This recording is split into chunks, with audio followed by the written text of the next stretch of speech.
This week we finally get an on-screen infanticide as we discuss the 1974 Spanish zombie horror, The Living Dead at Manchester Morgue, a.k.a. Let Sleeping Corpses Lie, a.k.a. about 14 other titles.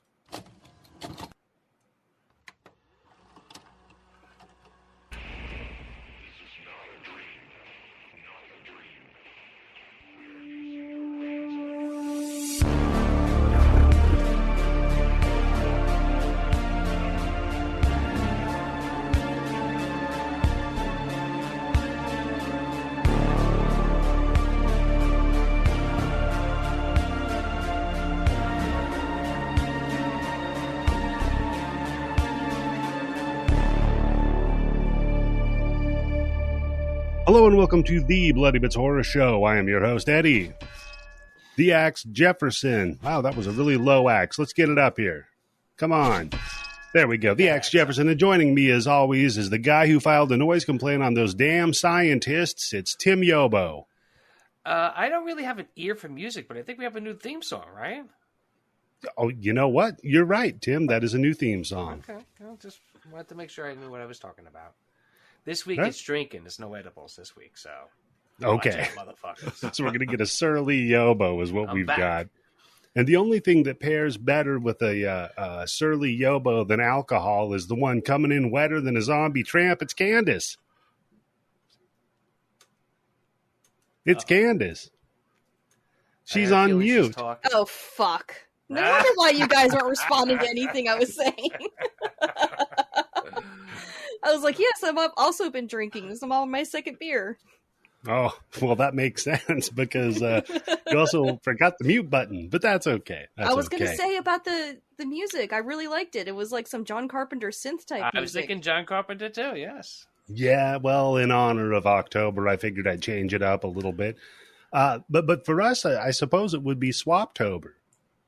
Because here we are in a new month with a new theme, and we're bringing back an old guest, one of our favorites. We're joined by a friend of the show and our very own erotic mad scientist, Iago Faustus. How are you doing today, good sir? Just great, guys. How y'all? Y'all. Can't complain. Yep. He's got that southern accent going on. Right.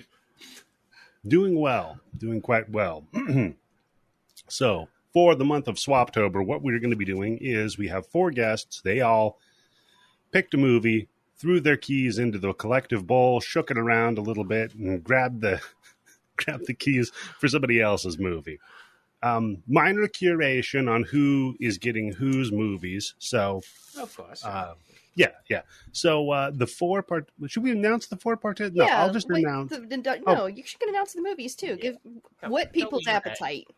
Okay, that means I need to pull up the entire because if list. you would have told people we were going to do this movie, I don't think our downloads would be up this week. It would be a dramatic drop. Yeah. Our downloads are never up. Classic movie. This is a classic movie. Only Going up, Candice. Every week they're going up. Okay, so we have got, first of all, this one. This is a Let Sleeping movie? Corpses. Yes. Yeah, this is a very famous movie. It's extremely famous, Tim. It's a huge movie. Shit. Long-standing cult favorite. Yep. Mm-hmm. And it was brought to us by a friend of the show, Charles. When I asked him why, he says, why? Because it's fucking wild. It's over the top in the best ways. From the hero just straight up disrespecting the woman right out of the gate to the woman's sister's heroin withdrawal eyes. It's very campy and fun. Okay, so thank you, I'm Charles. pretty sure I watched the same movie, right? There's some scientists out in the field with a fucking colander out there fucking around bugs, right? I guess we'll find out as we get into it. Yes, Tim, we watched the same wild movie. Wow. Okay. Well, you're coming off of the stuff, though, right? I sent Charlie a message being like, good pick, man. We're going to have fun with this. Mm-hmm. So, I guess Tim's the only dissenting voice in here, buddy. Yes, all right. I guess I should have done edibles this week. You know what? Maybe. So, yeah, that was Charles' pick. Faustus. So your pick for this is going to be Crimson Peak. Yes. Ooh, cannot wait. That's a good movie. And that one we're going to be giving over to our friend Charles. So you two are just trading back and forth, I suppose. Yeah, literally. Yep. So then after that, we have got what was the next pick? Oh, The Signal, brought to us by Bobby from the Grind Bin. Yes. That's the 2007 Signal, not the 2014 Signal. So When you said The Signal, the first thing I thought of was the movie with A.J. Bowen from, the aughts. Didn't even know there was a 2014 movie called The Signal. Yeah, it's tricky because when you search for it in the Internet Movie Database, the 2014 one comes up first. I think just because it's more recent, maybe it's more relevant. Yeah, I don't know. After that, Asher's has selected Bad Boy Bubby. Oh, God. I don't know what this is, and I'm scared. It's torture and porn mixed together in some weird way, I'm sure. I saw it described sort of as a, I don't know, similar to like an old boy, I suppose. Really? Okay. Yeah. Okay, I mean, I'll keep an open mind. Let's see. Well, she certainly has a record that she has to keep going with the movies. That which is why I'm scared. And then we're going to close this month off with our Halloween Spooktacular. And I'm going to leave that a little bit of a mystery. We're going to be covering something Halloween, something in the Halloween series, let's say. And I think I can announce that tentatively I have 2 guests that are going to be joining us. For the Halloween or just in general? For the Halloween episode. Okay. And that is going to be Terry. John Carpenter.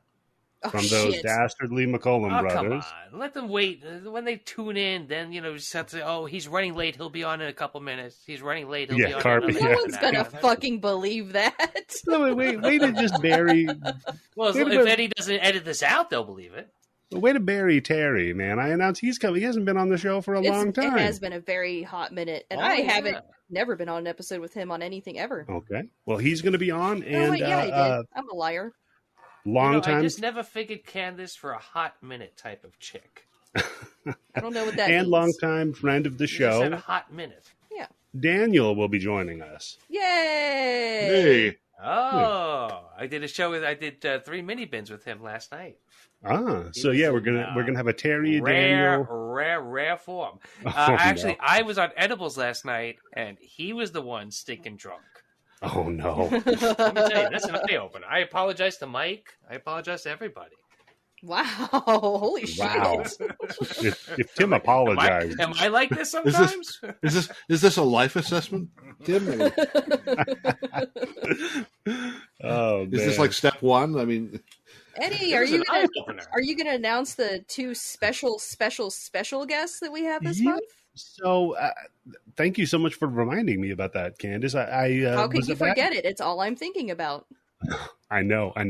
So, Candice, I'll let you announce your special guest. How about that? My special guest is Adam Caesar, the author of Clown in the Cornfield 1 and 2 and Video Night and countless other books. He is a best-selling author, and you can find his works in Target and Walmart and Barnes & Noble, and anywhere you can find books, you will find his books.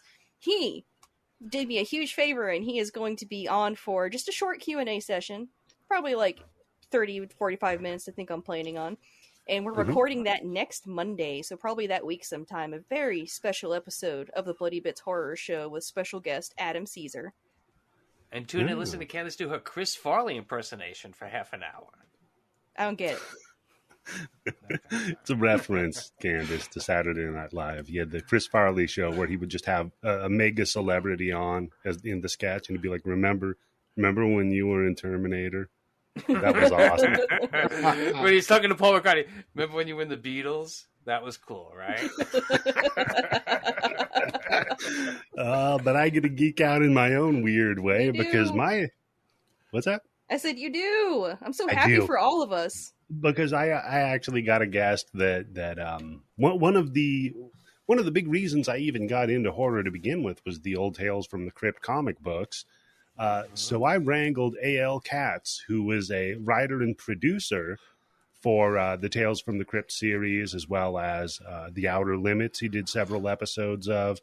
Tim, you wrote the screenplay for Bordello of Blood. Yes, he did. And for the other one, Demon Knight too, right? Well, he didn't write Demon Knight. He was a producer on that. He produced it. Producer. Yeah, but that was an existing screenplay that they've been shopping around Hollywood. Eddie's like, you don't have to be on this episode if you don't want. I said, what the fuck are you smoking? Why the hell would I not want to be involved in this? You remember that time you produced that movie with Billy Zane? He's pretty cool, right? Tell me about him. What's he like? What does he smell like? Do you have his number?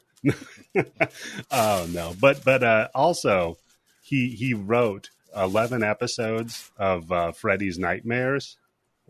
Or no, wait, three episodes. Bobby's going to kill himself when he hears this. No, Bobby's going to be on the show. Yeah. Oh, shit. Are you kidding me? He is the inventor of Skeleton Detective. Okay. Old grind bin classic, Skeleton Detective. Yep. So I had to invite Bobby. I mean, come on. Oh, come on, yeah. You get a Freddy's Nightmares guy? I mean, that's... Do you want in on this episode? Jesus Christ, that's the dumbest thing you've ever said. I know. You might love Tales from the Crypt a third of as much as I do. And that's a lot. I'd believe it, yeah. Yep. So, before we get into this movie, though, I think we should go back and do that hoary old chestnut of a segment. What have you been consuming, Candice? I've been really busy, so I haven't really been consuming anything new. But I did traumatize my child because he consumed something new. Oh no! Oh dear. And it wasn't the one that you were worried about, too, right? That's what's funny. No. Okay, so little context here. My son, he watches YouTube videos and people's commentaries, and he sees scenes of movies, and he hears about monsters that are in movies. So he approaches me and he says, I want to watch the VHS movies. Because I established from the get-go, if there's something in the blood bank you want to watch, you approach me first, ask me about it, and I'll let you know if you can watch it. Because Here's a question, though. How does he know it's in the blood bank? Well, I don't know if he knew that, but he does know that in general, he needs to talk to me about these things. And so I was like, okay. I'm like, going back in my mind, I'm like, it's been a long time since I watched these movies. Is there anything I need to worry about? I was like, maybe Safe Haven in the second one. That one's pretty gross. Yeah, that's a rough one. Yeah. So I was like, it's probably fine. One, he thought the first VHS was very boring. He did not care for it. Yep. Huh. But the second one, he said, was the most messed up movie he's ever seen in his life. Which he's only 11, so. I was going to say, to be young. Yeah. I thought Safe Haven, he's like, this movie's making me sick. He's like, my stomach's hurting. And I was like, we don't have to watch this. We can stop at any time. Not everybody likes these types of movies, and that's okay. But he's like, no, I want to keep watching. So we got through that. And then we got to the final segment about the alien abductions and the dog. And that had him in tears at the end of it. He was like, why did... Something fucked up happens to the dog, right? Yeah. He was like, why didn't you warn me about that? And I was like, I didn't think about it. I thought you knew about it. Because he had seen all these videos about this movie, so I just assumed that he knew what happened, Nope, that's not the case of what happened. Yep, he was quite upset. That's the second time you traumatized that kid this month. Yeah. He was quite upset, and he wants to keep going, though. He wants to watch VHS 94. He was so upset, he says, I'm going into my room and leave me alone for 3 hours. 94 wasn't that bad. No, it's not. He definitely has been through the worst of it, that's for sure. I've only seen one of them. I think it was the 94, the one with the... Ratma? Where the reporter goes, goes into the tunnel, right? Yeah, that's it. The second one's so much better. I like 94 a lot, but... The second one's is very good. The best, hands down. Very, very good. All right, Tim, what about you, my friend? What have you been consuming? Pretty much the same as Candice. I've been really busy this week. I haven't been watching too much. Really busy? I haven't watched this movie. Okay, so y'all throw it to the guest. I can't believe this is a classic. Why? How is this a classic? I'll throw it to our guest then, Tim. Faustus, my friend, what have you been consuming since we last spoke to you? I guess, as you probably know, I'm sort of in a little bit of a minor fallow period right now because I just finished a big graphic novel script. Yes. It's like 408 pages, 76,000 words. Jesus. Damn. Nice. It's off to the artist for illustration, so I won't be seeing that for about another year. There'll be 13,000 illustrations. Just 408 pages, so it's like, it'll take him probably about a year to do it. So I'm catching up on reading, in part trying to figure out what I'm going to write next. One possibility is a parallel universe script to the one I just wrote, set in a world where the United States lost the Second World War. So I'm reading books about atomic weapons research in Nazi Germany, and trying to figure out, if I could find a plausible counterfactual to actual world history in which the Nazis get the bomb in around 1942 or 43. So I'm reading Philip Ball's Serving the Reich, The Struggle for Physics Under Hitler, Paul Laurence Rose's Heisenberg, and the Nazi Atom Bomb Project. And maybe I'll come up with something there.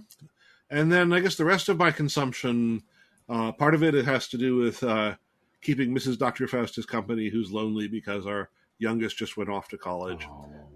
So we've been watching movies together every night, and we just watched all first 8 Friday the 13th movies because she likes that sort of thing. Nice.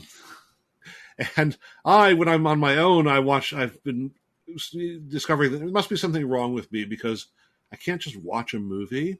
I watched Guillermo del Toro's Nightmare Alley. That's great. And then I said, okay, now I have to go back.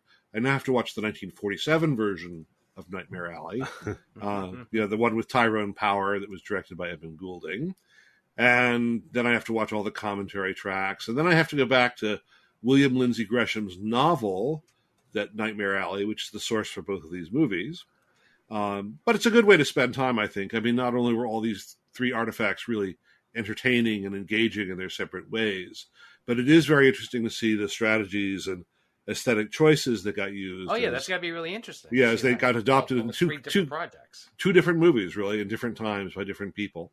And so now I'm going to a similar project. I'm rereading the novel by J.G. Ballard called Crash, which is I read that a long time ago. Yeah. Yep. Yeah, the source for David Cronenberg's 1996 movie.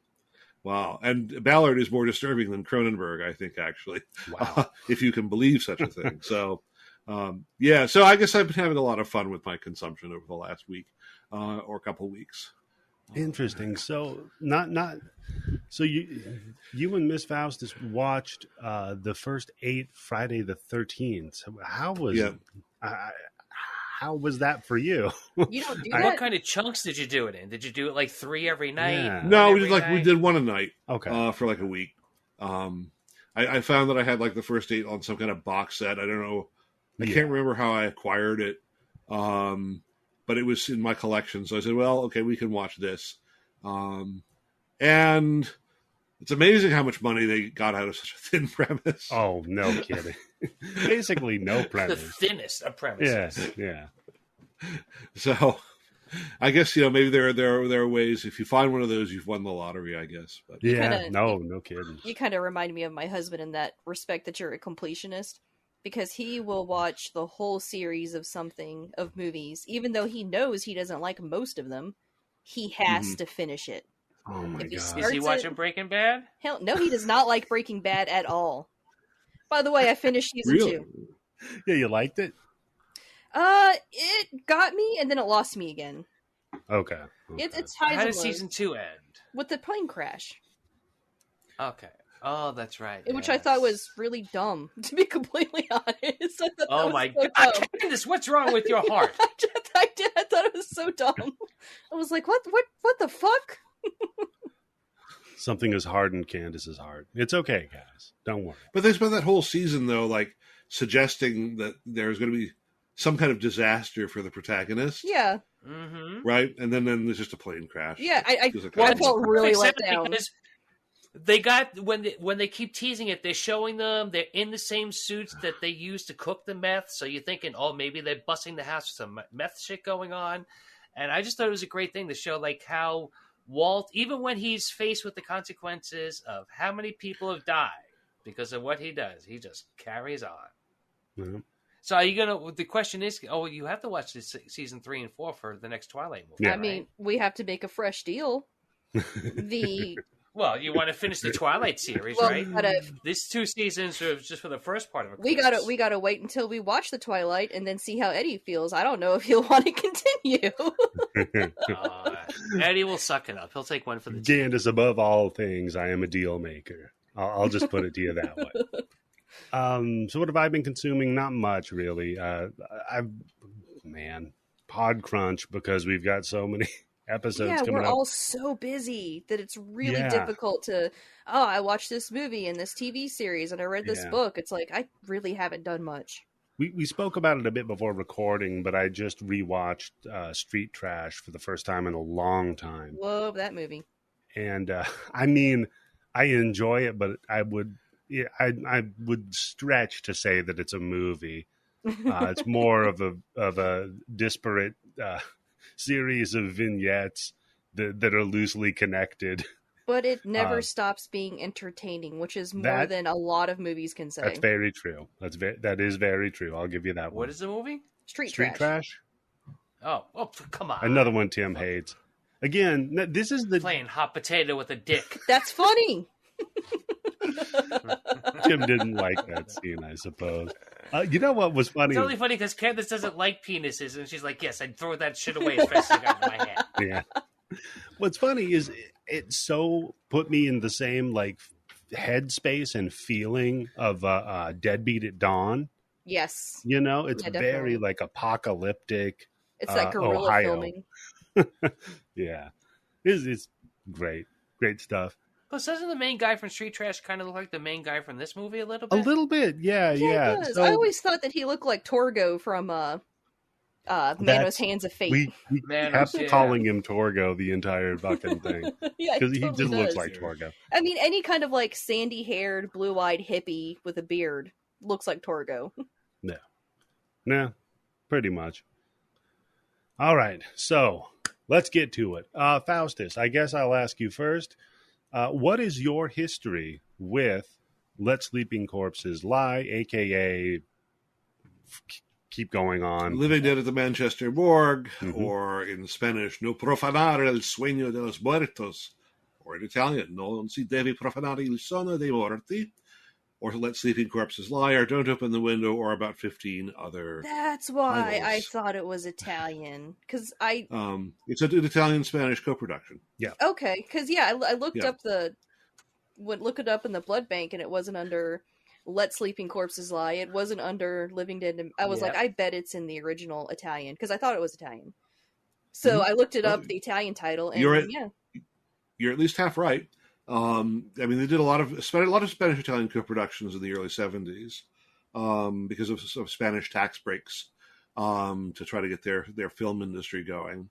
And they got stuff like this out, so they got something. I guess this is not a movie I've known for a long time. It's one of those that I would be seeing for years and years and years. It books about, weird movies and Euro horror and so on. Really? And I think only in the last couple of years have I actually seen it. I probably saw it a couple of years ago when I finally got a DVD copy of it. For this now, I've rewatched it a couple of times for this episode. But I've never seen it. I've never seen it on a big screen, and I don't have a long back history of seeing this.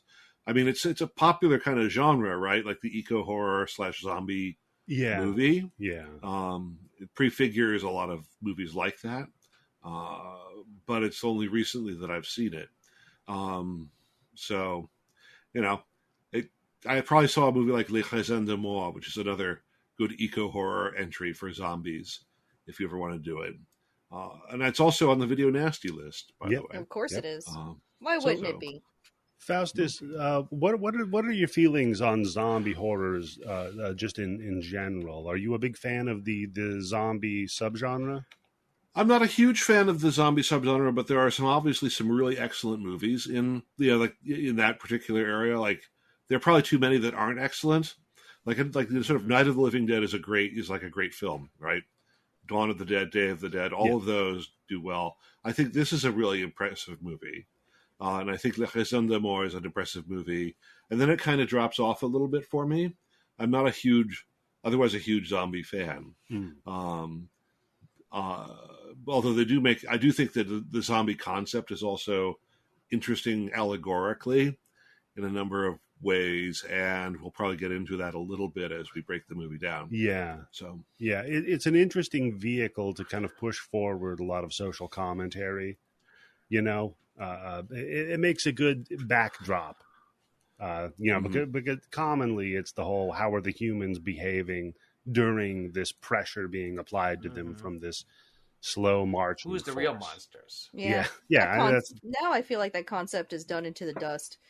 Is man the real monster? I'm like, oh my god, fucking come up with something original, please. Oh no, I was gonna say zombies is completely over. Oh yeah, that too. Yeah. That too. Yeah. There hasn't really been a fresh take on zombie films in I guess since like Train to Busan, right? I mean, would you say Sadness? Sadness, Bit, right? That's true, yeah. Yeah, I'll give you that. But yeah, I mean, Wreck probably was the one to revolutionize that, I would say. I thought Such a great movie. I still love that. okay, movie so we're gonna get into this argument again, but I thought 28 Days Later was the revolutionary one because it had the fast zombies. Yeah. They're fucking zombies. I know they're infected. I know they're not zombies. dead. They don't eat people. They don't eat people. They're not dead And then in the sadness either, Tim. They're not dead in the sadness. They're infected, but True. you just called them zombies. She's got you there, Tim. She does got me there, but You dug your own I'll grave. still stand by my Sir. argument because I'm drinking and I'm going to be belligerent. Okay. I thought Shaun of the Dead was at least funny. Uh-oh. Great movie, yes. Yeah. It's a hard thing to pull off, horror and comedy Yeah, together. Candice, what do you think of Shaun of the Dead? I did not think it was funny. Okay. I mean, I wasn't gonna say anything because I I'm know. trying to be nicer. I know you didn't like it, Candice. She's trying so hard. She's biting her tongue. I don't always have to give my shit opinion at all times. I need to learn this. No, now I'm going to start pressing you on it. What'd you think about that? And I'm like, Oh. it exists. So, Candice, what's your history with the Living Dead at Manchester Morgue? It doesn't take place in Manchester, by the way. Never watched it before tonight, but like Faustus, I had heard about it a lot Oh, when okay. people talk about their favorite, like, underseen, underrated, classic, Italian horror movies. This would get brought up a lot. So I knew of it, and I just never watched it. Yeah. I'm shocked, for real. This isn't some bullshit thing I'm just trying to be funny with. I'm shocked. I cannot believe it. The You- fact what? that people put this as their favorite, or... That this is like a movie that's on all these lists and it's considered a classic. I thought this is... No, for real. Oh, Well, Tim... well, we'll wait. Oh, what? Oh, no, I was going to say, Tim, how much do you look at those kinds of lists, though? No, I mean, zombies are one of my favorite types of movies. Oh. So, I mean, I kind of like to think that I know at least like the top 15, 20 zombie movies that I No mentioned. offense, Tim, but you're kind of mainstream about it. Oh, And I don't mean that. I do not mean Wow. that as an insult. You know, everybody's got their own thing. Wow, that's how it sounded to my drunk ass. You want to fight? You're lucky we're we're in different states. Tim, what do you think the tomato meter on this is on Rotten Tomatoes? I don't think it's on there at all. It is. Oh, no, it's an 86. 86, yeah, audience score 70 with over 2,500 ratings, Tim. So what? Shit can be fixed. Oh, boy, I love it. Okay, so let's get into... Hey, Candice isn't that impressed with Breaking Bad, okay? Don't bust my chops over not being impressed with this is fucking Tim's movie. Breaking Bad. This is so good. We're breaking Yobo this episode. So directed by Jorge Grau. Now, interesting fella here. Has some political messages in this movie. Oh, you think? Starts out, I mean, so much so, like you can clearly tell that it's very environmental movie, right? The whole it even starts, you know, with you seeing the kind of the smokestacks and the exhaust pipes as they're driving out of the city, and then of course the antagonists of it twofold. One being the pollution or what they're doing to the environment with the ultrasonic radiation, Which not a fucking thing. No. But it's, I don't know. They're playing around loose with science. Oh, hope you the don't get an hallmark of a zombie. ultrasound because that's exactly what's happening right here. Yeah. But basically, it's a pesticide that causes this Armageddon, and then of course, you know, being Spanish and politically what was going on there, kind of having some issues with authoritarian fascist police forces. Is that why the lady ran naked across the street? Yeah. She's protesting. Do we want to break it down? I think she's just a streaker. Yeah, she's just a streaker. I thought that was kind of like a commentary on the busy city life and people being disconnected from their surroundings, because she's like running through deadlock traffic and no one's reacting to this completely nude busty woman running. And it also I thought that he wanted to get some nudity in this movie that he could pull out very easily if he has to show his movie in Spain. Yeah.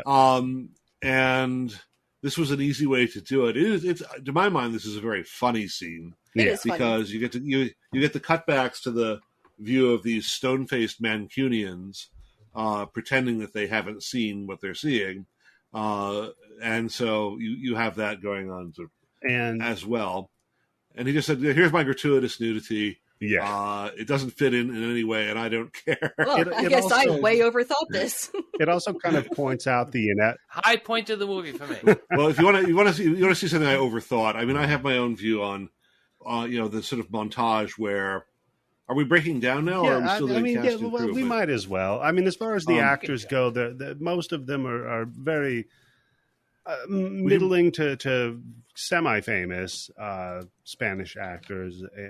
Arthur Kennedy is quite famous. Arthur Kennedy, yes, yeah, and Ray Lovelock, of course. Yep, yeah. But maybe we can get into them as we go through the breakdown. Sure, that sounds good to me. So we start out with Ray Lovelock. It is antiquary and curio store, New Age shop or something. Art dealer, I think. By the fact that there are like lots of basically oil paintings on the walls of his shop. He gets a bronze idol of some kind. And he closes up his little gallery and gets on his Norton motorcycle to head out of town. I did like the little telephone art thing that he had behind his actual telephone. Not bad. I thought that little idol was going to play a bigger part at all, because it plays no part in this movie. Yes, that's what I'm thinking, Cam. This is some kind of like fucking voodoo shit that's got a curse on it. It does play one tiny... It doesn't even a zombie's head in it. One tiny part. Yeah. Later in the movie, it will show up again. But... I just want to notice that this is a Norton motorcycle, and I now believe that the Norton should be declared the official motorcycle of the Bloody Bits podcast. Because not only is George riding one out of Manchester here, but it's also a Norton motorcycle that Marilyn Chambers and her boyfriend were riding when they had their accident in David Cronenberg's Rabid. Yes. So, which Eddie and I did together way back in the early history of this podcast. What I call BC before Candice. Yep. Yeah. So, if you see a Norton, bad news. We get the strange opening credits, and then we have the montage of George driving out of Manchester. And as Eddie's already noted, we have like this alternation of like very gritty urban industrialism, alternating with sort of pretty green countryside. It's gorgeous countryside too. Holy crap, it's gorgeous. Yep.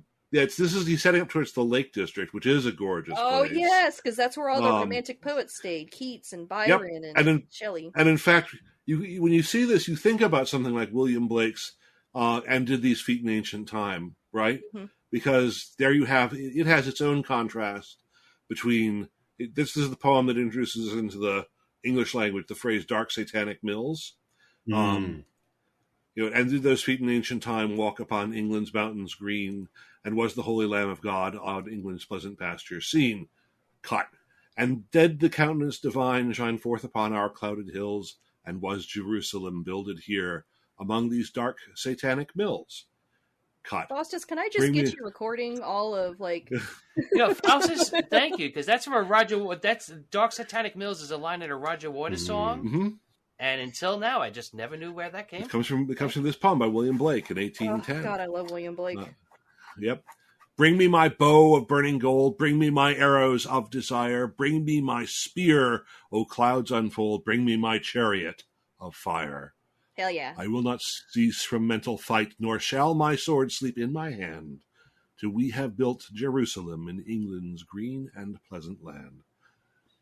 So you have a deep irony here between the contrast between Manchester and the countryside he's going into, but also, we're going to see that in the green and pleasant land, bad things are about to happen. Then we get the streaker who drops her coat and dashes across the street in front of George. Which, like I said, And I way overthought. which is, comic relief there. I watched it like 5 times to make sure I had the whole like. I think there is a little meaning behind it. I think it does point to the inefficacy of civilization, right? Like, yeah, she's shedding the skins that the government's trying to put on her. As civilized as we're supposed to be, you're not going to stop that. No, no matter how much of a stiff upper lip you have. Which is funny because then, a little bit, but Grau later on in his filmmaking career kind of leaned a little more conservative or libertarian politically. He made a film, Coto de Caza, the Code of Hunting, which is it's a home invasion horror, right? Where basically this lady is a lawyer that gets 2 violent criminals off from their she does, from going to jail. Well, you say that, Candice. You should watch this. It'd be perfect for you. And then they find out that she's sort of wealthy. They go to break into her house and steal from her, but her and her family are there. So it's a little like, well, maybe, maybe we should have had the death penalty here. Like, he gets a little troubling later on. He changes as he gets older, like we all do. Yep. So there we are. I guess in terms of gratuitous nudity, it certainly beats Friday the 13th. Yeah, fair. Hey, here's Crystal Lake. Might as well go for a gratuitous skinny dip. And here's my tits. It's like, yes. Thank you. Here's your. I miss that so much. Here's your check. God. Yeah. So he's out in he's up in the pretty green North Country. George pulls down his scarf, gets some fresh country air, pulls up at a gas station, and has the misfortune to be backed up into by Edna Simmons, who's played by Christine Galbeau. I wanted to note her because Christine is the actress who plays what's her name? It's something I did back when I did the Grind Bin, and Tim has been on this episode as well, or half of it anyway. Hi, writers. Do you remember What Have You Done to Solange? Okay. Elizabeth Seckles. Yes. Yep. This is probably her most prominent role other than maybe Elizabeth. So after that, she decided acting wasn't for her and became a world famous teacher of flamenco. But yeah. Wow, that's a great move. Yeah, it is. So she backs up into him. The motorcycle can be repaired, but it's going to take at least the weekend. So George demands that Christine give him a ride up to Windermere, where he's going. So Christine says he's going near there. No one's going to comment on the bad woman driver. No, is everybody trying to be polite because Faustus is here?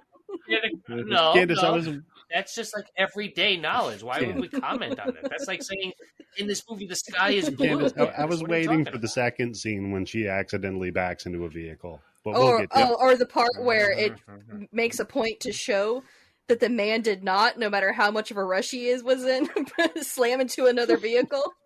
Yeah. Yeah. It's pretty funny, but because then his whole line about like, look, you're going to take me where I'm going, and by the way, I'm going to drive because it would take forever if we were to go there in reverse. So immediately giving her shit. Say anything? Yeah, he just like goes into her. He kind of kidnaps her, right? Shoves her into her own car, takes over, starts driving. Pretty much tells her, I don't give a shit who you are or what you say or what you think because you owe me. It's like, Jesus fucking Christ, dude. He is kind of a bit of a dick. And then when they're driving, he plucks a lit cigarette out of her mouth. He's like, you owe me. Like, takes it. Yep. So, but Enda does explain, I don't know, she's very tolerant of this guy for whatever reason. She has a sister near Windermere. Knows her place. Yep. She has a sister up near Windermere at a place called Southgate. There's a bit of a radio show that they listen to, which is the first hint of ecological trouble, where they talk about, well, it's all exaggerated and blah, blah, blah. George gets angry and turns the radio off. But they're going up. There's a bit of aggressive driving where they have to overtake a van. which is mortuary occupying thing. the road. Yeah, which Yes, it has Manchester Mortuary printed right on the back. and George is just such a good driver that he just can't fucking wait. He's got to zoom past and be an asshole and flip him off, and yeah, he's great. Yep. Well, they got past them, right? They're not in that much of a rush. Do you want to be downwind from a fucking They're refrigerated. car? No. Yeah, they have this weird space age I've thing. never seen coffins like this. Yeah, they load them into the van, which we'll see in a later Fucking vacuum scene. Yeah, it's like really eerie. But there's an argument of they're trying to get to where they have to go. Eventually, George agrees that he'll take Edna to Southgate, and then he can drive on to Windermere. And then but they get lost, and then she's going to send somebody to come get her a car. I was like, dude, in America, this would never happen. No, hell no. Yep. Because that car would be stripped. Yep. They get lost on some dead-end road. So George, but not before driving a certain country church that we'll be seeing again. George gets out. He asks for directions, leaving poor Edna, taking the keys with him, by the way. Yeah. It's like, you're not going to leave me out here in the middle of nowhere.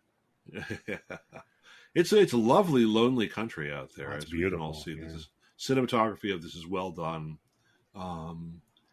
George gets out. He heads up into a field, and he finds these technicians running a bizarre machine. It's a strange-looking machine. It's like a tractor with a red silo kind of built into it of little mini turbines running on it, while somebody runs what looks to be almost like an oscilloscope, and another guy's got kind of like a bizarre, tiny heat lamp satellite dish that they're waving over the soil. Yeah, they're kind of waving their hands. They're like, science is happening here.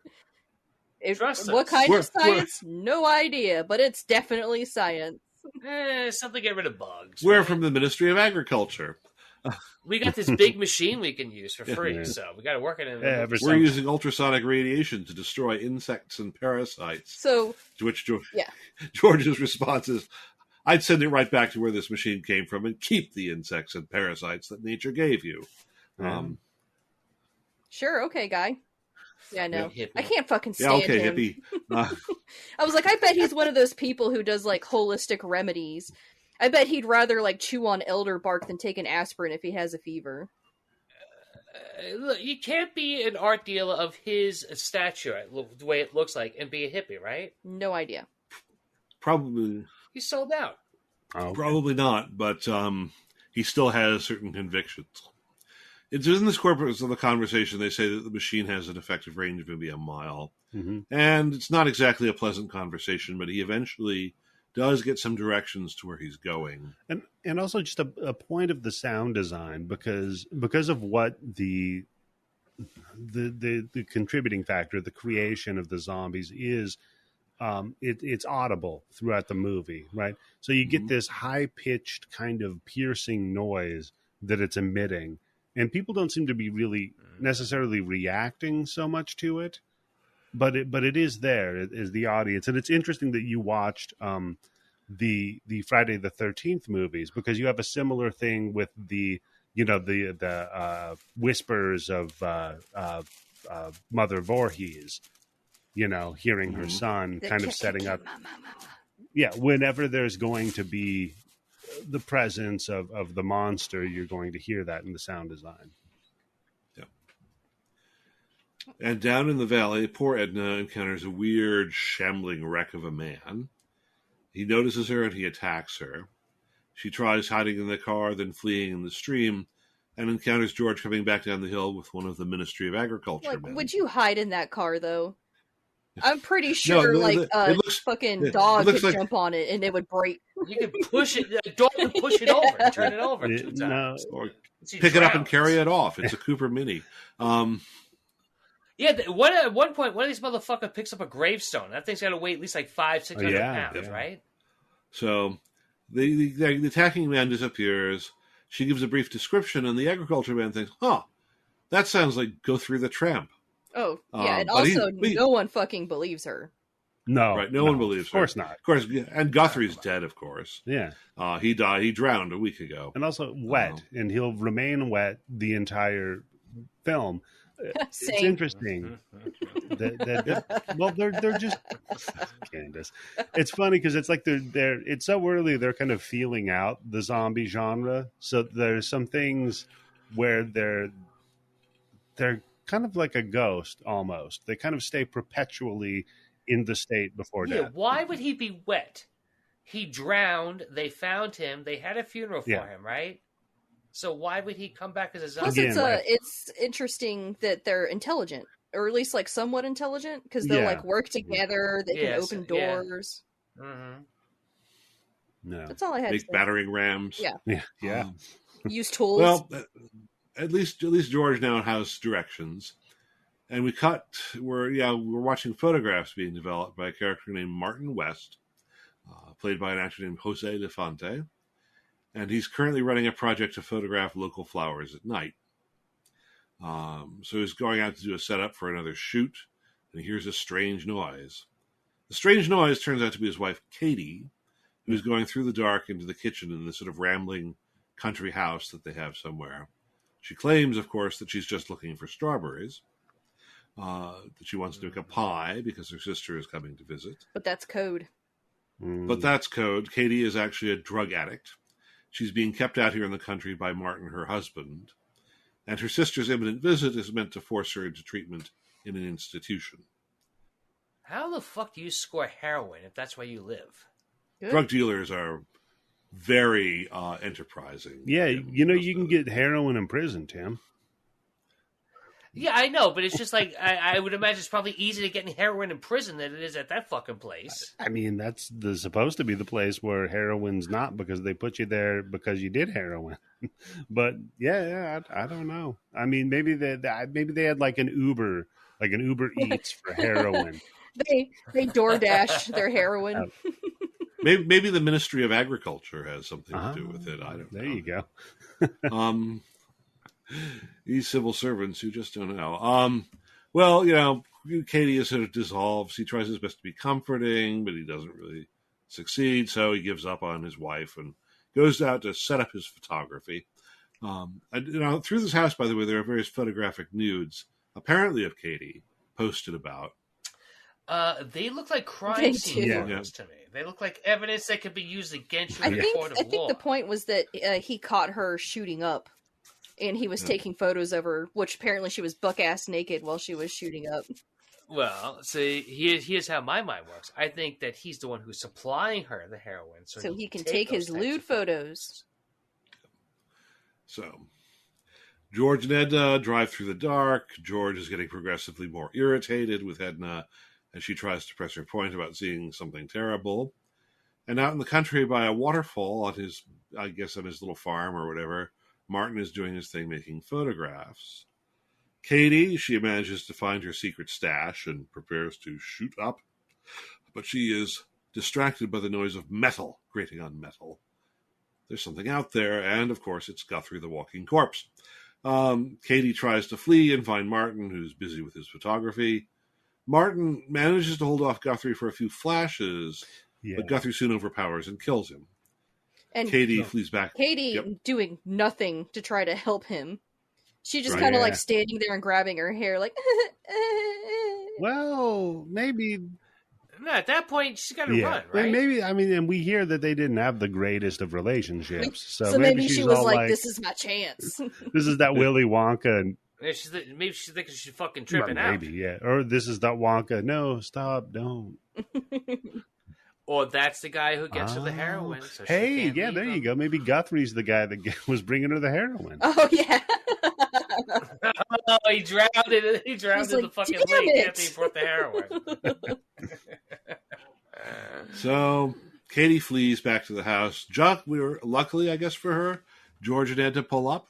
Yeah. George, the walking corpse, runs away. And flees. So it's daylight, and the police are there, investigating the murder of Martin West. They are under the command of, and this is a character I guess I only know as the sergeant. I could never figure out a name for him other than his rank. He's only he does speak in a bit. O'Toole. Damn. That's racist. Well, he does speak in this weird Irish brogue that makes no sense at all for Northern Oh, England. the accents in this movie regionally are all over the fucking place.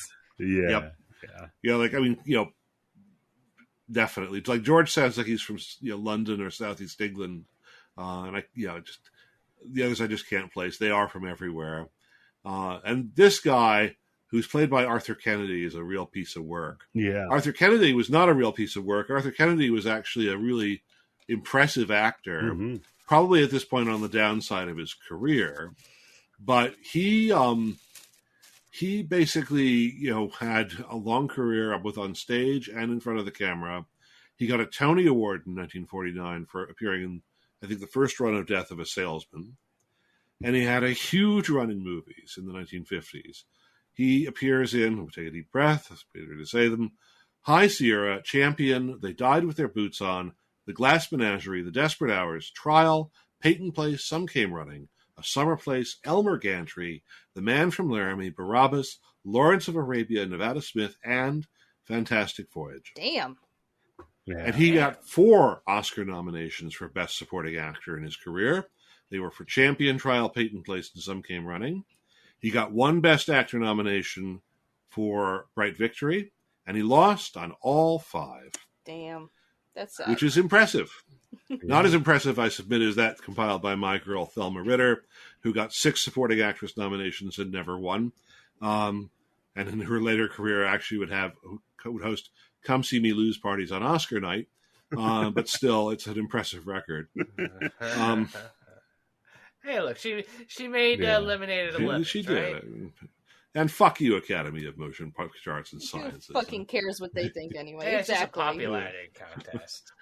Crash won Best Oscar, so fuck that shit. And not the right one either. Yeah.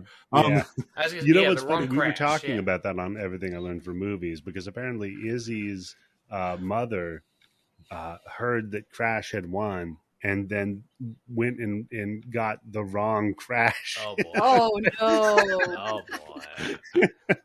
Oh boy! And she's like, Holly Hunter. I think she won an Oscar, right? Yeah. Or she's a great actress. James Spader. Oh, Can he's you a good imagine actor. that evening with the children? Wow. Wow. Oh dear. But anyway, this character, the sergeant, he's a real piece of work. Yeah. Kind of the Northern English equivalent of the racist Southern sheriff.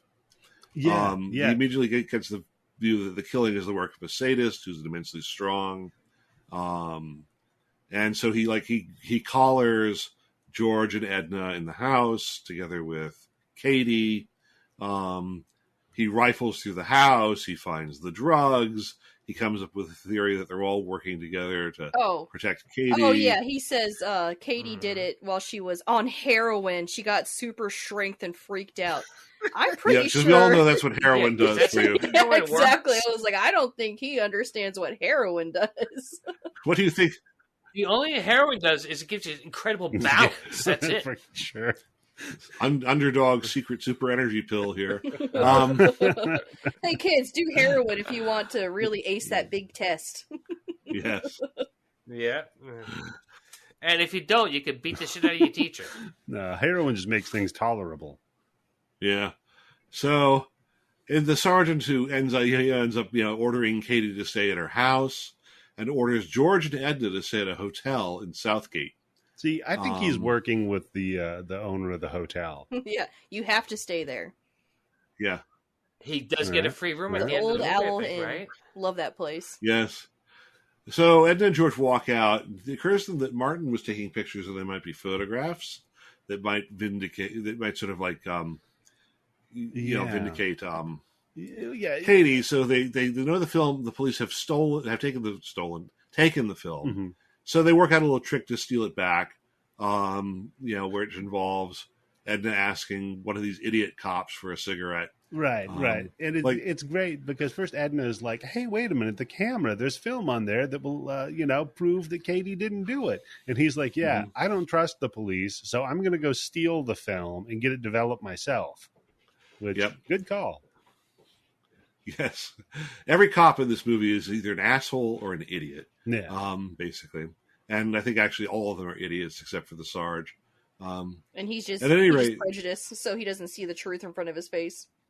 Right. So they go to the Old Owl. We see the sign showing the hotel sign, the Old Owl, and then a quick cut to an old owl inside the hotel. I was so happy. I was like, yay! Mrs. Dr. Faustus and I laughed when we saw that guy. The owl then kind of coughs. It sounds like it kind of has asthma, but the proprietress of the hotel assures that our guest that he won't bite. He's been trained. So George steps out. He calls his friends. Edna gets a message that Katie has had a breakdown. Gosh, wonder why. Has been taken to the local hospital. So they go off to the hospital. Exterior, by the way, here is played by a real one-time hospital. The Barnes Hospital in Cheadle, which is on the outskirts of Manchester. And by the way, if you're a fan of Session 9, which some of you are and some of you aren't. Who is it? There is this and Danvers State Hospital actually have a kind of kinship. They're both like spooky, derelict Gothic revival buildings that were constructed in the 1880s for medical or psychiatric purposes, consisting of a central building with long wings. So it's there's a resonance there, even though I don't think it was ever really intended. So George and Etta go in. Hospital workers and mortuary attendants at the other place are bringing out the dead in these special weird climate control coffins that Tim had noted before. Well, I also they're really super space age. The coffins have wheels on them, but they're still carrying it. Yes. And they have like those fucking turn things that you see on like submarines. Yeah, like a hyperbaric chamber. Tim, is your cat making an appearance on the show? Probably, yes. You can It's hear cute. I like it. The old cat. And they also have like little portals in the front, at the top, so you can look in and see who's in there, or who's in there can look out and see who's looking at them, I guess. Yep. So the hospital, Edna visits Katie. George slips down to the hospital morgue for a smoke, because that seems like a good place for it. And he meets this guy named Dr. Duffield. And he says, "You want to reserve one?" As he's looking at one of the coffins. Very good for the last journey, he says. What a weirdo. He says, "You could leave your body to science. Many people die these days." But, George takes this all in. Yeah. He's then an alarm. Anti-science. Yeah. But he doesn't seem to mind this Duffield guy, who's just kind of weird and in his own dimension. An alarm rings indicating that there's a crisis in the nursery. Yeah. Babies are losing it, and they are viciously biting medical staff. Yeah, they're with no teeth. They're somehow biting, and also with their soft, seriously injuring. They got those milk, right? No. Newborns don't have teeth normally. You could have a milk tooth. That's possible. All of them? No. I mean, yeah. If each baby has one milk tooth and they all join together, they can do it, right? So I've got to say, the babies, they're working together. I've got to say, for a bit of interesting irony here, right? So this movie very heavily borrows from Romero's Night of the Living Dead, right? Especially the ending. Oh, no you kidding. Think? Yeah. And then Candice, later on in 2004, Zack Snyder, you hack, we have a zombie baby in 1974 for Dawn of the Dead. That's right. He hacked the hackers. Yep. So, Faustus, I'm of the mind that they are euthanizing these babies in this scene. I don't think so. I think they're sedating them. No. They're sedating them. They're sedating. I don't know. Which, I guess. Wait, are you talking after before or the bite? after? This isn't The Giver. They don't just kill. They don't kill the problem children. No. Candice, you know that once a baby tastes you flesh, got to put him down. It's like a bear. Yeah. It's got the taste now. So I'm watching that scene right now. I'm marveling at the unbuttoned state of our hero's shirt, by the way. Yeah. Oh, yeah. The fact that there was actual, real newborn babies, I was like, I don't feel comfortable with this scene. I do not like the fact that they had real newborn babies. Well, shit, it's which is why I was so uncomfortable with it. We already saw a spider get eaten by ants. Yeah. So that's the other interesting thing is that when they explained the method by which the ultrasonic radiation works, it is an interesting take on the Ultrasonic zombie. radiation. It is an interesting fucking take on Christ. the zombie idea, right? Which is that it works, the ultrasonic radiation Well, you're trying to works turn the on bugs into lesser zombies, minds, right? making them cannibalistic and violent, right? So then the theory is it works on the baby's mind to do the similar thing to that, and eventually it works on the last spark of consciousness that remains in the dead body soon after death to reawaken it and make it violent and cannibalistic.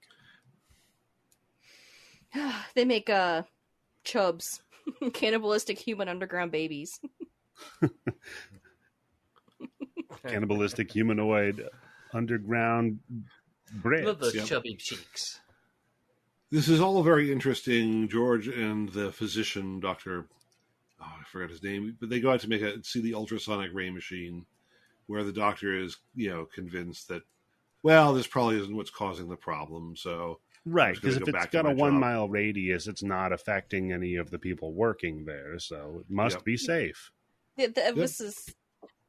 But they do mention at this point or before that they're trying to hopefully one day build it up to where it goes up to 5 miles, right? Yeah, there was the point where I put in my notes, please note that there is no ionic radiation associated with ultrasonic waves. These are two completely different things. That's funny, Ken. In my notes, I have, please note there is no such thing as zombies. It was really bothering me. I'm sorry. It's okay. So anyway, we go back to Southgate, where George and Edna have had these film developed, discussing their stolen evidence right there in front of the store clerk. Yeah, good move. And Edna asks if there are any pictures of Guthrie. At this point, the sergeant stalks in, takes the pictures, yells at George, complaining about his long hair and faggot clothes and sex and drugs, and you hate the police, don't you?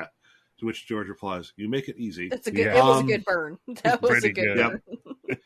Whereupon, as the sergeant stalks out, the store clerk says, "Oh, by the way, we do have a picture of Guthrie. He's on the front page of the newspaper right over there." His death picture, right? Not even what he looked like alive. So another interesting dead. supernatural phenomenon is much like the vampire. The zombies in this apparently can't be photographed because she says, they like, make a "Hey, note. he was." Is that Yeah, what that because she fucking says, thing "Hey, is? he was right there attacking her. Where is he?" Well, I'm sorry, that's stupid. For real, I'm sorry, that's stupid. I just interpreted. Who's ever heard of zombies who can't be photographed? I just thought that was bad luck that they didn't get a picture. But maybe. No, I did take it that they couldn't be photographed. Yeah. I got the same thing. No, I thought it was like the camera got knocked over from when Martin got killed, and it was still just taking pictures automatically, like the camera in Jaws. Oh fuck! It's a Jaws ripoff. It's cool, Jaws. Again, I think they're still just feeling out the zombie mythos in here, That's right? true. Like it's still like wide open. Right. What year is this movie made in? 1974. So I mean, even to the degree where like the guy says, well, they ask him, well, what would cause a person not to be able to be photographed? And he said, the guy at the developing place, and he says, well, I don't know, save for maybe if it was a ghost, right? Dun, dun, And, dun. and again, he was wet the whole time, right? Same. He should not have been wet. I will never ever stop making that joke. It's an Asian ghost. That's why I put it in the intro, Candice. Was hoping you would get your fill of it there, but you left yourself on mute. So. Oh, I also didn't hear my joke then because I was on mute and didn't realize it. Where you were like, that axe is really. You were like, that axe is really low, and I was like, probably not the first time you've ever had problems getting your axe up. No? Hey! You just couldn't let that joke go, Candice, right? Yeah. 40 minutes later. Like, hey, you remember when I was on mute 43 minutes ago? You know what I said? Everyone has to hear it. Candice, they say the timing is one of the most important factors in comedy. Yeah, I know. I don't have it. Alas, But meanwhile, in Southgate, George and Edna are driving off to the churchyard where Guthrie should be buried. Yeah, and George is basically says to me, "Look, we'll show you him." Is he going to dig this motherfucker up? Is he Yeah, going to dig him No, up but he's and going show to the show body? him Like, see? a filled grave. Yeah, Anyway. that's Tim. dumb. That's not going to prove shit. Tim, you're telling me Not to an you're hysterical telling woman. me you wouldn't go dig a body up right now to prove your wife wrong? That's true. About- One day I'm going to show her she's Elvis wrong. is One dead. day I'll do it. I'm I going don't to care. dig him up and prove it. They drive out, and they're being incompetently tailed by Constable Craig, who's borrowed the sergeant's car to do this. Eventually, they arrive at a church. He's going to show Edna that Guthrie is buried in his grave. He gives a snitty response. The dead do not walk around except in cheap paperback novels. So they go up to this churchyard, which I want to just, if I might digress for a moment about the church. This is a real place. It's not a set. It is. Oh, yeah, no, there's no way. This is the Church of St. Michael and All Angels, which is in Hathersage in Derbyshire. The church dates from the 14th century. It underwent extensive renovations in the Victorian era, and it is reputed to contain the tomb of Little John. You know Little John from the Robin Hood legend? Yeah, from Robin Hood, yeah. Exactly. I thought you meant the rapper. No, I don't think he's buried there. I think he's The still historicity alive, of the specific figure is doubtful, to say the least, but it does appear that around 1780, someone named James Shuttleworth did discover a human thigh bone among the churchyard interments, which, by its measure, must have belonged to an individual between 7 and 8 feet tall. So there may be a kernel of fact behind the legend, at least. And there's also an eerie resonance here because to have a choice of a church named after the figure of Michael, because Michael, by tradition, is the leader of the armies of God against the armies of evil at the apocalypse. Yes. And Michael is also identified with the angel of death. He is the Sukkapantha who arrives at the moment of death to afford the dying a final chance at avoiding damnation through repentance. So I guess these zombies didn't pay enough attention. Wow, that's a fucking get out of jail card. Right up until the second before you die, an angel comes out I and feel says, like you at want that to change point your you're mind? like, well, obviously you were right all along, so yes, I will change my mind. Sure. Yeah, I'm seeing a fucking angel right. here. I got nothing to lose. Look, we tried right? everything we could to convince you while you were still alive. Me and my friend Pascal, we've been talking about this. Yeah. I also love the fact that they show a shot of the sign showing, this is God's place. Please treat it with respect. As they go. Yeah, keep your dogs on a leash and no bikes. I'm like, wow, that's fucking crazy. Somebody's riding their bikes around that over wouldn't graves. be very good, is it? So they wander around the churchyard for a while, and they hear some banging of a door in the wind in the side of the church. They go and they look, and it looks like it's some kind of sexton's quarters. Like there's a bed and a table and so forth there, and there's a meal set on the table, but it's not been eaten. It's like accounting the Mary Celeste or something like that. They explore further, and then they find in another part of underneath the church, there's some kind of receiving vault where there are a few coffins laid out. Yeah. So George does some exploring. He finds some recently filled coffins with some fresh bodies in them, including Guthrie Wilson's. But it's empty. Then they spot a ladder to a bricked-up window spot, and in this crawl space leading up to this bricked-up window, they find the body of the sexton. And at that moment, of course, because this is a horror movie, the wind blows the door to the vault closed, and now George and Edna are trapped. At which point, good old Guthrie shambles in. Yeah, so where George, was Guthrie hiding in this, by the way? Well, never really show. He's a ghost, right? He's a ghost. These old churches, they can be kind of labyrinthine in their basements as well. True.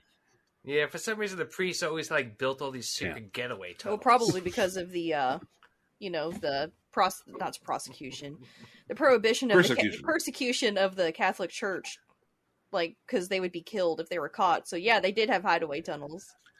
Yep, priest hole. Yeah, poor Catholic Church. Priest holes. So George stabs Guthrie with a pick. Well, it doesn't work. Guthrie looks around and he sees these open coffins, and he also has some blood from the recently deceased sexton, I guess, on his hands. This is a little unclear. So he opens the coffins and spreads blood on them. I thought this is his blood. Well, maybe it's his blood. No, they make a point saying point, it has to be the blood of the living. He also makes a point to go back to the wall, and he scrapes a little bit of it off there with his fingers. Yeah. But then right. it's interesting. Yes, he doesn't stick it in their mouth, right? He kind of anoints them almost by putting it over their eyelids. It's like he's siring them or something. Yeah. Straight out of Buffy. But so he does this. Now the dead begin to rise, and it's an increasingly untenable situation. George manages to, George and Edna climb up to this crawl space. They desperately begin knocking the bricks out of the closed-up window, and George manages to push Edna out, but she promptly ends up in a freshly dug grave next to the space and can't escape. At which point, who should wander in but Constable Craig? He hears Edna's cries for help. He pulls her out of the grave, but then just leaves his police radio graveside, heads into the vault. George manages to escape. Now there are dead wandering all over the churchyard, picking up gravestones to use as weapons. Yeah, one of them plucks the big wooden cross out of there and begins trying to beat down the door. Yeah, I gotta say the fight choreography leaves a lot to be desired in this movie. Not just the zombies, but everybody moves so slow when they're punching each other and fighting. Just like this movie, yes. The three-take reference in the sexton's quarters. Craig finds a shotgun from somewhere and attempts to use it, but it doesn't help. So George and Craig barricade themselves inside the sexton's quarters. They light a lantern, and at this moment, enlightenment begins to dawn on George about the ultrasonic radiation, why it works on babies, perhaps it works on the dead, and they transmit life to each other through the blood of the living.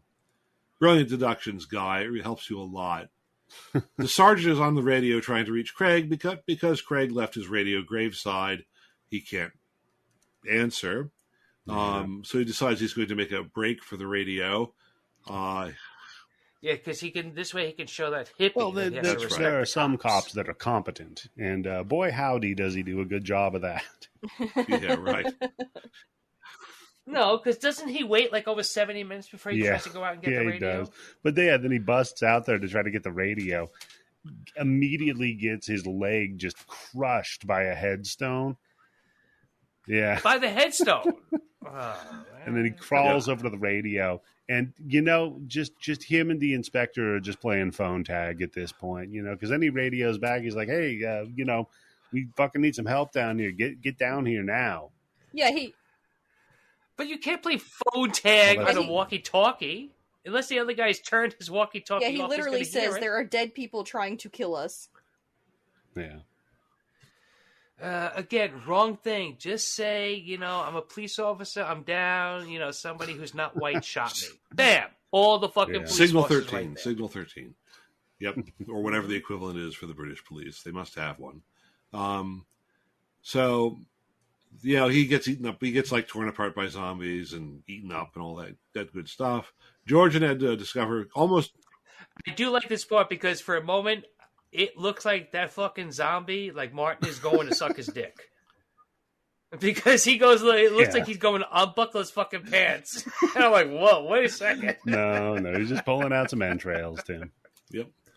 Yum. George and Ed discover almost by accident, by breaking a kerosene lantern in the sexton's quarters, that the zombies can be stopped by fire. Why by fire? I don't know, but they can.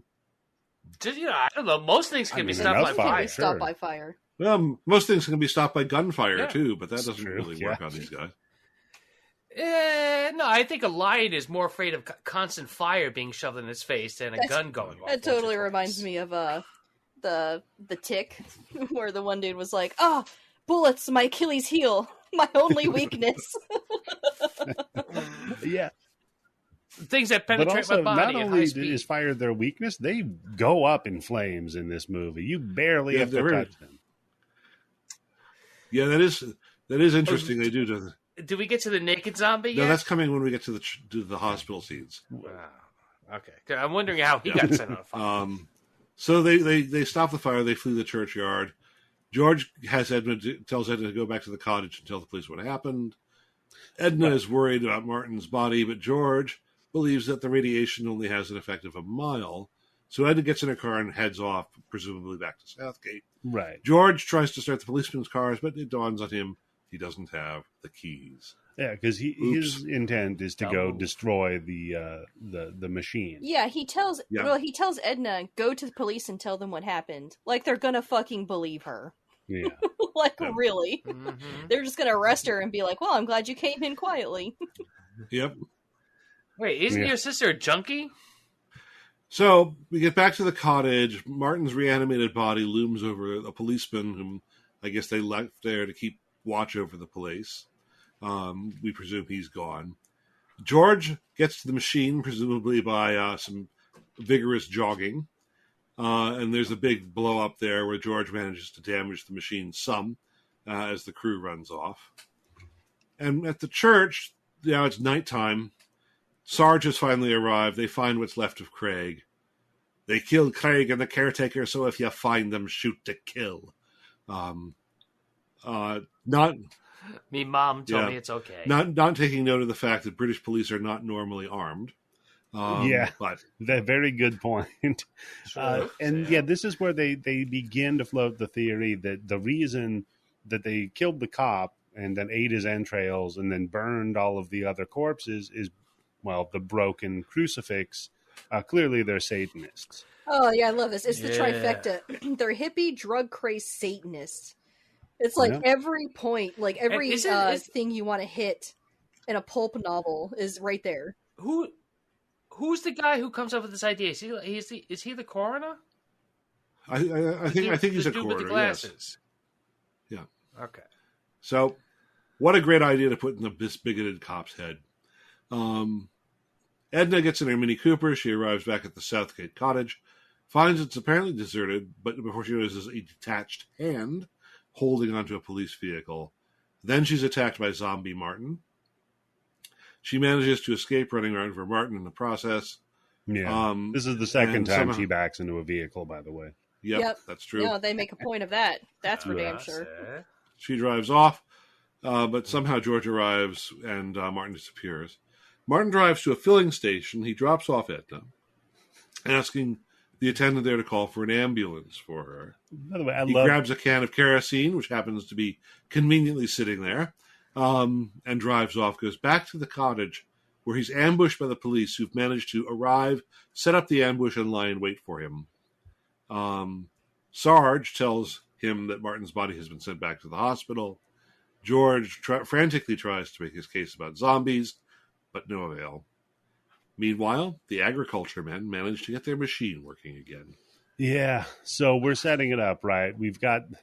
They just got that all set up. Now the police are going to be racing with George back to the hospital where now we know Martin's being transported to the morgue with all the other dead bodies to presumably reanimate them, and they're taking her back there as well. And one thing I got to point out, I love at the gas station where they are basically like offering, go get her something to drink. You know, she's clearly been traumatized, and get a whiskey. She might not have any money. Yeah, she might not have any money.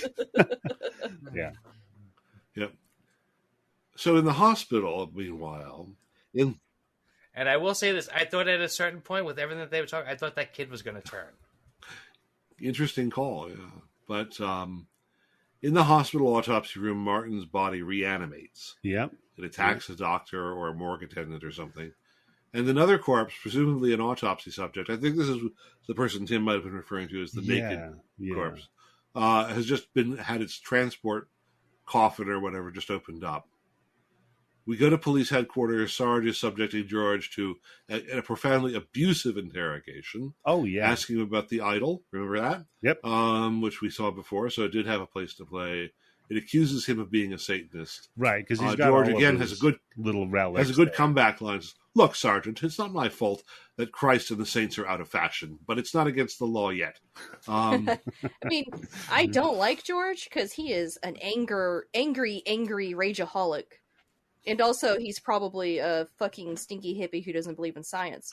But also, yeah, he hasn't taken a shit in a long time. Have some good lines. And in his defense, he's having kind of a bad day. Yeah. If we just give up, the sergeant gets mad. He accuses him of killing 2 of his men. He slaps him brutally, and then tells one of the officers to take him out and clean up. That's called an There's Irish. the typical kind of fascist police officer side. If we only had a free hand with these criminals. But George, meanwhile, being cleaned up, easily overpowers the officer who's escorting him. Well, it's a funny move. Yeah, he throws the towel over the guy's face. The towel, and then just runs away. I have so many questions about this thing. First of all, how disgusting must that fucking towel be? In a fucking police station. It's an actual they're not towel. in the police station. Like so when they're doing the interrogation, you can see the window says that they're back at the old owl. Oh, yeah, back at the but hotel. there's a typo in it because it says Olo Hotel, so OLW. Oh, are you reading the glass backwards? Yeah. It is OLW instead of OWL, so they screwed that. So yeah, but I mean, likewise, this is probably a pretty disgusting towel. But and he so handily just deals with the guy, like you said, by throwing the towel over his head and it just pops straight out the window and steals a cop car. Like I said, they're all assholes or morons. Yep. So George drives back to the filling station to find that Edna has been taken to the hospital by ambulance. He tries to call the hospital, and in the hospital we see that Edna has been placed in restraints and is being sedated. Yeah, not a good spot. Finally, she's getting the telephonist is chatting with a friend. This slows down his attempt to connect to Dr. Duffield. He's about to be connected, but the police spot him at the filling station. So George jumps in the stolen police car, and we have a not very interesting car chase where they all tear back to the hospital. Yeah. I mean, he kind of avoids a little bit of a police barricade, but there's really not much that happens with it. Oh, the stupidest fucking blockade ever with so much space. Yeah, be sure to park far enough apart that, I'm sure he doesn't understand the concept of We're turning. We're going to make a blockade, so but we have to make it so that other cars can get through that aren't the criminal. We don't want to inconvenience anyone. Traffic regulations, sir. Yes. Back at the hospital, however, the zombies from the morgue have risen, and they attack the telephonist. Rip her apart, too. Oh, yeah. Man. They pretty good attack scene. They take a page from Ed Gein's book because they rip her tits off. Yeah. Oh no! Not only that, but they shove a hand down her fucking panties too. Yeah, well, they're going for the uterus, snatching everything. Yep. Dr. Duffield, apparently unaware of this, which is happening right down the hall, takes Katie to visit Edna while the zombies are lurking in the corridor. The zombies, moving uncharacteristically fast, then succeed in cornering Dr. Duffield. Hey, for real, please, people, tell me.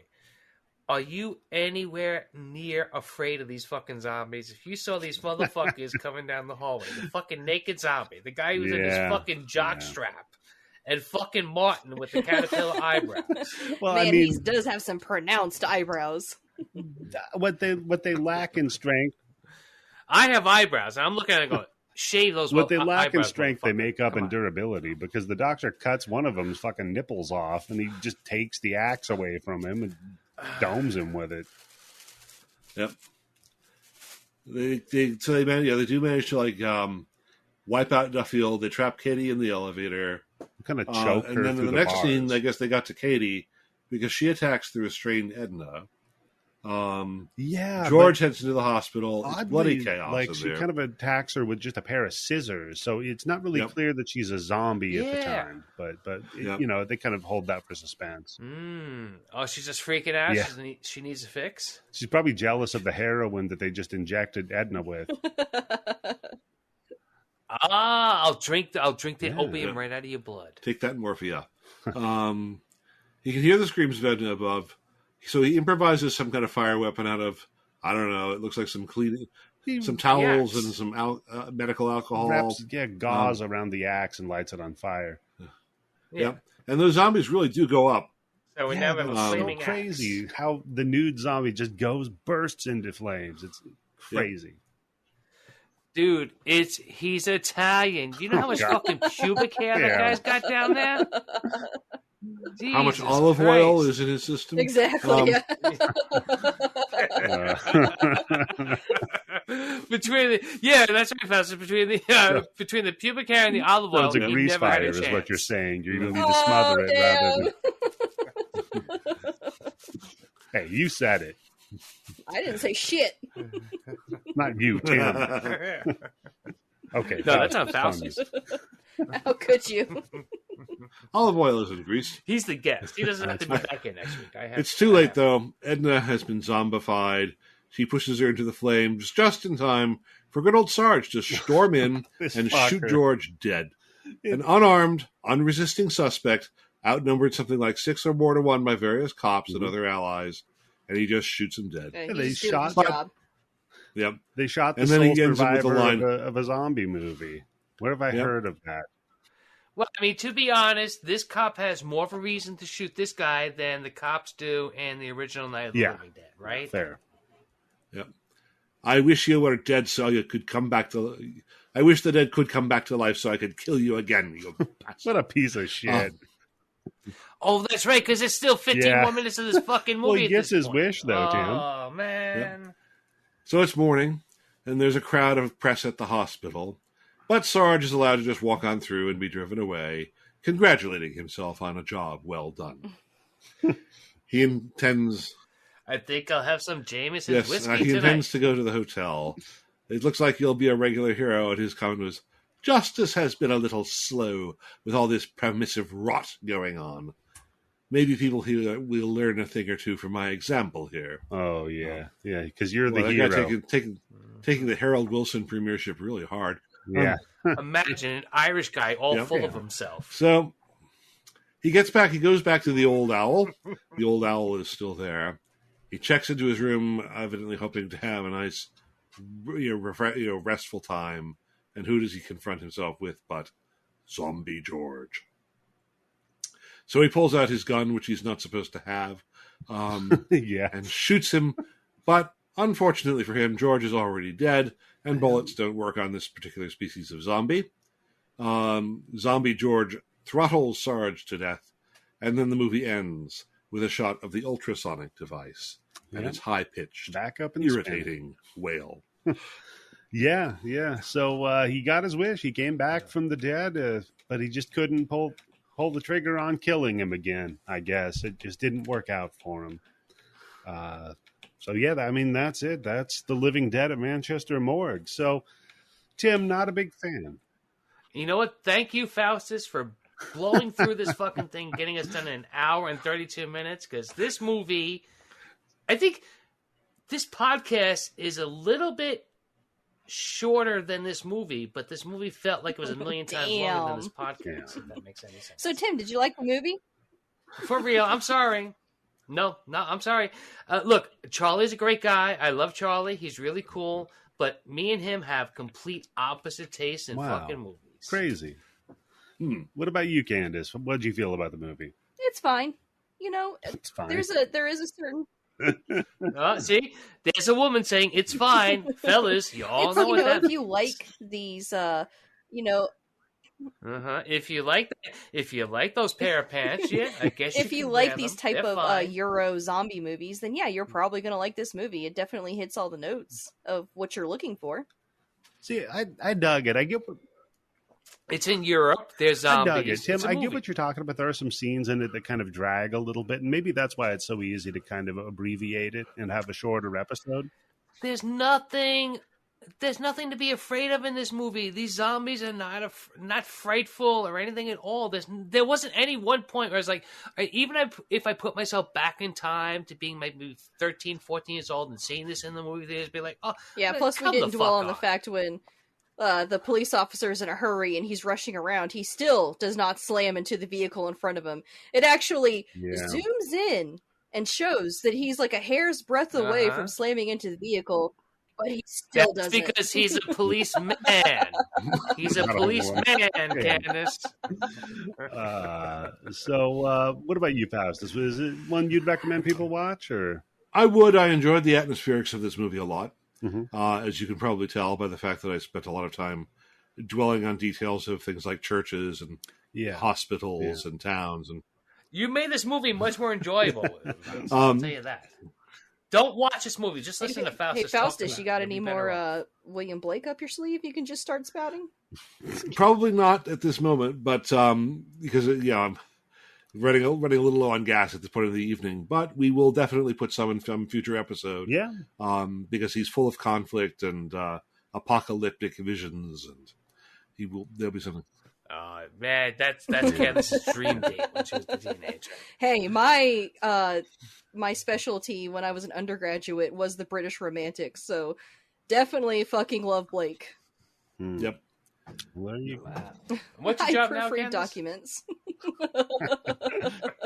Candice, well, actually, is for a living, folks. So, Exactly. So, thank you so much for joining job. us on this episode, Faustus. I've got to ask: is there anything you would like our listeners to pay attention to on the internet? At this point, there's nothing new other than the existing sites, eroticmadscience.com. Eventually, like the graphic novel will come out one way or another. I would like it to be with an actual publisher, but you can't guarantee that that's going to work. Right. And if it doesn't, I will self-publish. I will shrug and move forward. And when that happens, I'll be sure to let people know. Okay. Candice, what about you? I just recorded an episode with everything I learned from movies where we covered The Stuff, which Tim was supposed to be on, but then his replacement never came, so sorry, Tim. It is very good. I fucking love that movie.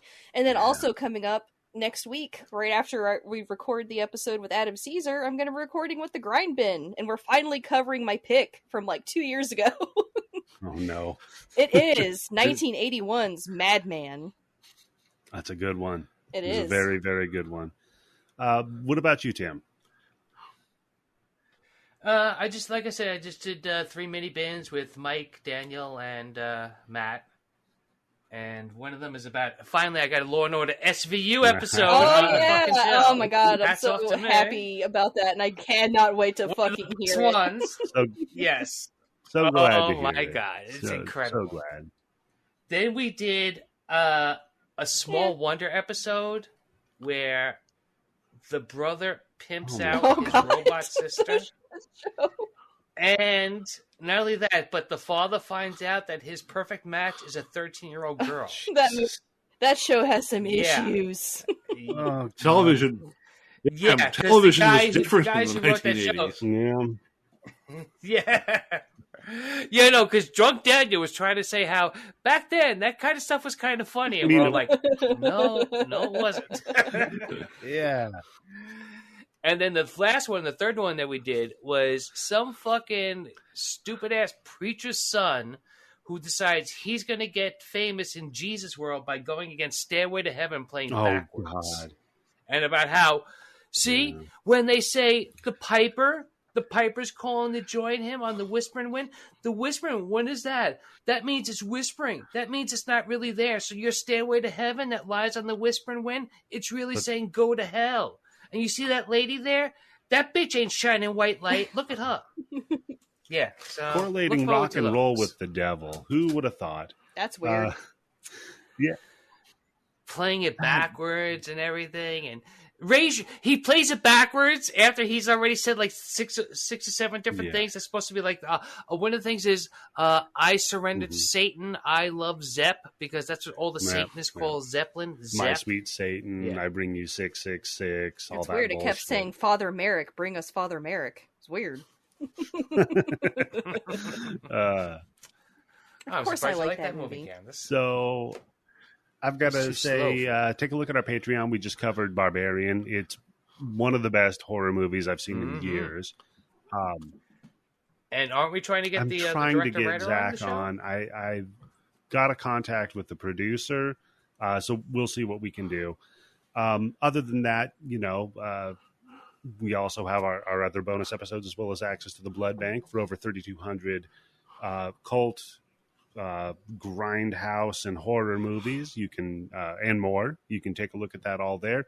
And I'm going to be also on Everything Learned from Movies, covering street trash. So if you want to hear me talk about people playing Keep Away with the Dong and Tenafly Viper, you can catch it there. So yeah, thank you again, Faustus, for joining us tonight. And for Tim, Candice, and Faustus, I believe that this is how we end it.